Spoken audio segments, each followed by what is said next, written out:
یہ سانحہ مشرقی پاکستان کے سلسلے کی 7ویں قسط ہے۔ پچھلی قسط میں آپ کو بتایا گیا تھا کہ مجیب الرحمان کس طرح 6 نکات اور علاقائی خود مختاری کے مطالبے کی آڑ میں در پردہ علیحدگی کا منصوبہ بنا رہے تھے، اور یحییٰ خان شیخ مجیب کی گمراہ کن حکمت عملی کے سامنے کیوں بے بس ہوئے اور ان سے کیا کیا غلطیاں سرزد ہوئیں۔ اس قسط میں آپ ملاحظہ کریں گے کہ عوامی لیگ کی جارحانہ انتخابی مہم میں یحییٰ کی عدم مداخلت کی کیا وجوہات تھیں اور اعتدال اقتدار کی کشمکش میں یحییٰ بھٹو کا کردار کیا رہا۔ حمود الرحمان کمیشن کی رپورٹ میں یہ بھی لکھا گیا ہے کہ ہمارے خیال میں اس مہم میں عدم مداخلت کی 2 وجوہات ہو سکتی ہیں۔ ان میں سے ایک وجہ یہ ہو سکتی ہے کہ عوامی لیگ کے معاملے میں عدم مداخلت کی پالیسی اختیار کرتے ہوئے حکومت انتہا کو پہنچ گئی کہ اس نے جماعتوں کو تحفظ دینے سے انکار کر دیا جن کی مہم میں عوامی لیگ دخل اندازی کر رہی تھی۔ مثال کے طور پر عوامی لیگ نے جماعت اسلامی کا ایک جلسہ درہم بھرم کر دیا، مگر حکومت کی ایجنسیوں نے کوئی دخل اندازی نہیں کی اور تماشائی بنی دیکھتی رہیں۔ پاکستان ڈیموکریٹک پارٹی کے جلسے کا بھی یہی حال ہوا۔ انتخابات سے مہینوں پہلے 14 اگست 1970 کو یوم آزادی پاکستان پر ڈھاکہ یونیورسٹی میں عوامی لیگ کے طلباء نے ایک نیا نقشہ دکھایا جس میں بنگلہ دیش کی تشکیل کو ظاہر کیا گیا تھا۔ یوم آزادی کی اس تقریب میں نئے ملک کا جھنڈا بھی دکھایا گیا۔ اس اجلاس کی صدارت میں یونیورسٹی کے وائس چانسلر بنگلہ دیش کے سابق صدر جسٹس اے ایس چودھری نے کی تھی۔ انہیں مارشل ایڈمنسٹریٹر لیفٹیننٹ جنرل یعقوب خان نے طلب کیا تاکہ وہ ملک کے اتحاد اور وجود کو کھلم کھلا چیلنج کرنے کے عمل کی وضاحت پیش کریں۔ یہ معاملہ ایڈمرل ایسن کی مداخلت کے بعد ختم ہوا۔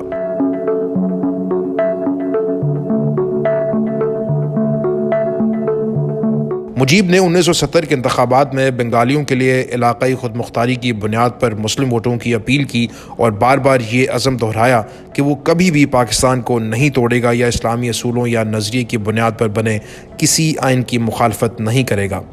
عوامی لیگ کے منشور میں یہ شامل ہے کہ لوگوں کی بڑی اکثریت اسلام سے شدید عقیدت رکھتی ہے۔ عوامی لیگ اس بات کی تصدیق کرتی ہے کہ آئین میں اس بات کی واضح ضمانت دی جائے گی کہ قرآن مجید اور سنت کے مطابق اسلام کے احکامات کی خلاف ورزی کرنے والا کوئی قانون پاکستان میں قبول یا نافذ نہیں ہوگا۔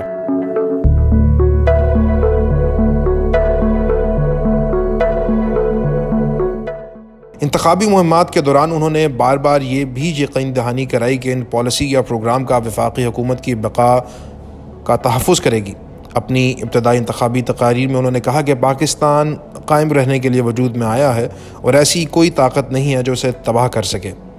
انتخابات سے قبل اور بعد کی انتخابی مہمات کے دوران مجیب اور ان کے حامیوں نے کھل کر علیحدگی کا مطالبہ نہیں کیا، کیونکہ اگر وہ ایسا کرتے تو شدید مخالفت ہوتی، حتیٰ کہ مشرقی پاکستان میں بھی۔ جب بھی لوگ ان سے پوچھتے کہ کیا وہ پاکستان کو دونوں حصوں میں علیحدگی کرنا چاہتے ہیں تو مجیب، جو ہمیشہ اپنے ساتھ قرآن مجید رکھتے تھے، کتاب مقدس پر ہاتھ رکھتے اور کہتے کہ نہیں، میں علیحدگی نہیں چاہتا۔ مجیب نے یحییٰ اور احسن کو بتایا کہ ان کی 6 نکات قرآن اور بائبل نہیں ہیں اور منصوبہ قابل بحث ہے۔ انہوں نے اپنے کمرے میں ٹنگی ہوئی سہروردی کی تصویر کی طرف اشارہ کرتے ہوئے GW چودھری کو بتایا، میں اس عظیم قائد کا شاگرد ہوں، میں پاکستان کو تباہ کرنے کے بارے میں کیسے سوچ سکتا ہوں۔ مجیب کی انتخابی مہم اور حکمت عملی واضح تھی۔ ان کا واحد مقصد بنگالی قوم پرستی کا پرچار اور پاکستان بھر میں بنگلہ دیش کے تصور کو پھیلانا تھا۔ گورنر احسن کی سادہ لوحی یہ تھی، جو اس یقین میں تو پکے تھے کہ مجیب کے ساتھ معاہدہ کرنا ضروری ہے، لیکن ان کے پاس عوامی لیگ کے اندر متحد پاکستان کے خلاف کرنے والی سیاسی قوتوں کو سمجھنے کی کمی تھی۔ And I am fighting for a principle, for a cause. and for the emancipation and freedom of my people. And definitely the people who have been oppressed for long 23 years. Naturally the people now stand by me and I must stand by them. I am not anxious for anything. I am anxious for the emancipation of my people. Politically, economically, and all matters. Now you're using this word emancipation, liberation, a freedom from a long exploitation by the other wing of Pakistan. Some of your supporters